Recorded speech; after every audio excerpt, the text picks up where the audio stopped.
Good afternoon. Here is the national news from BGI TV. Baba Gbagede Imo TV. I am Sanut Olakomi Ajikeade. First, hear the major headlines.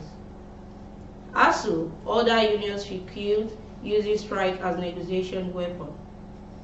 Naira redesign. Mayete Allah appeals for deadline extension. Desperate politicians will lure youths with drugs. Marwa warns.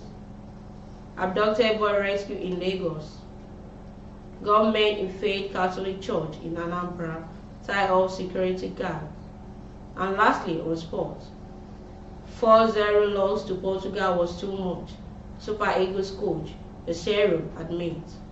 Now hear the news in details.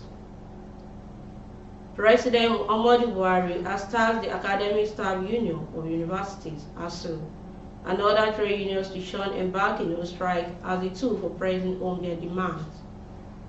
Strike only compounds the already poor state of our education sector and erodes the national and international reputation of our public universities. Mr. Buhari said at 74th Foundation Day and Convocation ceremonies of University in Ibadan on Thursday. He was represented by Professor Abubakar Rashid, the Executive Secretary, National University Commission. Mr. Buhari commended effort of the university administration in maintaining the great reputation upon which the institution was established. He appreciated the leading role of the institution in the postgraduate education and production of the much-needed academic staff for tertiary institutions within and outside the country in Nigeria. Mr. Buhari said there was a need for discipline and stability in all universities, which held the keys to the future of any nation. He said that it was disheartening that all university trade unions declared protracted trade dispute in 2022. The president said the dispute had dire consequences for the economy and unnecessary disruption of the academic calendar of universities. He urged the organized private sector to continue its support for the education sector, adding that the governor cannot do it alone. In a remark, Said Abubakar Il, the Sultan of Sokoto and Councillor of UI, lamented the damage caused by the 8-month strike, adding that the worst hit are our children. On the next news, the leader of Mayete Allah Cattle Breeders Association of Nigeria, Southeast Chapter, Idado Sidi, has appealed to the Central Bank of Nigeria to extend the deadline given for the circulation of the country's new currencies. Sideke made the call in an interview with journalists in Oka on Thursday, said in December 15, 2022, the deadline should be extended another 3 months to enable members of the association bring out their money from the forest to avoid huge losses on their part. He said the appeal became necessary because, according to him, the group are majorly living in forests and bushes as a result of their businesses. The Central Bank of Nigeria has announced for redesigning of the 3 highest currency denominations of 200 Naira, 500 Naira, and 1,000 Naira notes. Sedeku said the association was in full support of policy said, "We are appealing because in 1985, when a similar policy was information came too prompt and was not properly communicated to them. They could not meet all with the time frame given by the Apex Bank then. The 2 weeks given them was not enough for them to meet up, and majority of the headers lost their long-time savings. We cannot fight to reverse government policies as the law-abiding citizens of Nigeria. We are only appealing to the CBN to help us extend the deadline for another 3 months, so as to enable the leadership of Mayet Allah reach out properly to those living in out of telecommunication area across states of the Federation."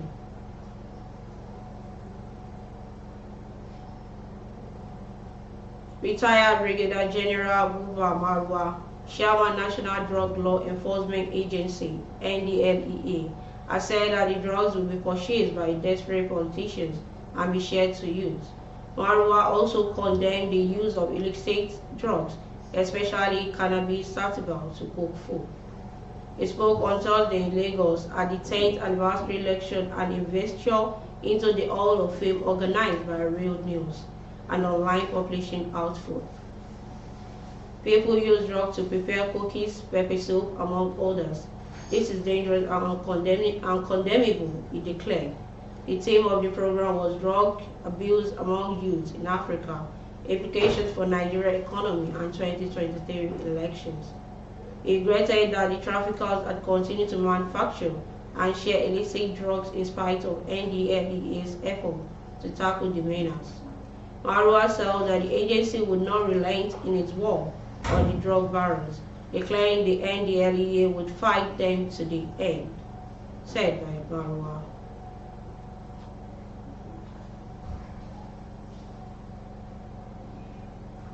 A boy has been found in Lagos after he was abandoned by his abductor.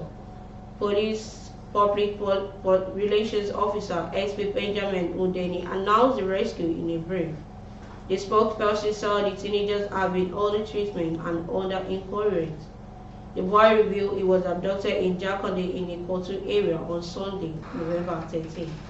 Undeni said he gave his name as Emmanuel to Milayin Adeleke. He kept giving different names and addresses for his parents. He looked between 11 years old and 14 years old. The PRO solicited information that would assist in locating and identifying his parents or guardians.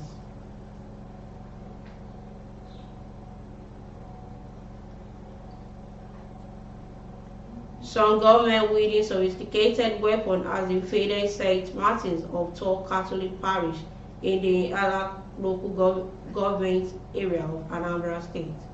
Sarah reporters learned that the attack took place on Thursday night. This comes as a battle of the soul of the parish between the parishioners and concerned citizens of Iyela local government on the one side and the Catholic Diocese of Inewi on the other side exacerbated. Although the mission at the armed men could not be ascertained immediately, they were said to have been led into the church premises by two Rev.Fathers. One of them is the parish priest of new parish created recently by the Bishop of Inewi the Cause, Most Reverend Jonas Benson's Okoye. An eyewitness said to Sahara reporters on Friday morning that the armed men wore black attire and covered their faces. Also, according to the eyewitnesses, the assailant tied all the security guards at the church and disposed them to their mobile phones. The parish priest of the church, Rev.Father Fowl AC, confirmed the invasion of the church to a local media, The Razor. And lastly, on sports. Super Eagles head coach Jose Peseiro has admitted that his team's 4-0 defeat to his own country, Portugal, in Thursday friendly game was too much. A first half brace from Manchester United midfielder Bruno Fernandes and second half goals from Goncalo Ramos and Jose Mario earned Portugal the deserved wins. The Eagles had a chance to reduce the deficit from the penalty spot when debutant right Jose Samuel was brought down. But Emmanuel Dennis saw his efforts stalled by Rod Patrico. The game was Portugal finals once-off fixture before heading to Qatar for the World Cup. And reaching to the heavy defeat on NFF TV, Peseiro stated that the Eagles' first half performances was poor. Losing 4-0 was too much. We didn't start well in the first half. We didn't show good organization and we didn't pressure the opponent. That's what really happened there. And that concludes the national news for this hour. But before we go, here's some of the major headlines once again. ASU, other unions should quit using strike as negotiation weapon. Naira redesign, Mayeti Allah appeals for deadline extension. Desperate politicians will lure youth with drugs, Marwa warns. And to join us on all our social media handles, on Facebook as Gbagede Imo with Alawi Adebayo, share the page and follow us there. And on Instagram as Gbagede Imo_22. Follow us there and share the page as well. And on YouTube as Baba Gbagede Imo TV. Subscribe to our YouTube channel and turn on your post notification bell. Like, comment under the comment section. And for your event coverage, call the number showing on the screen.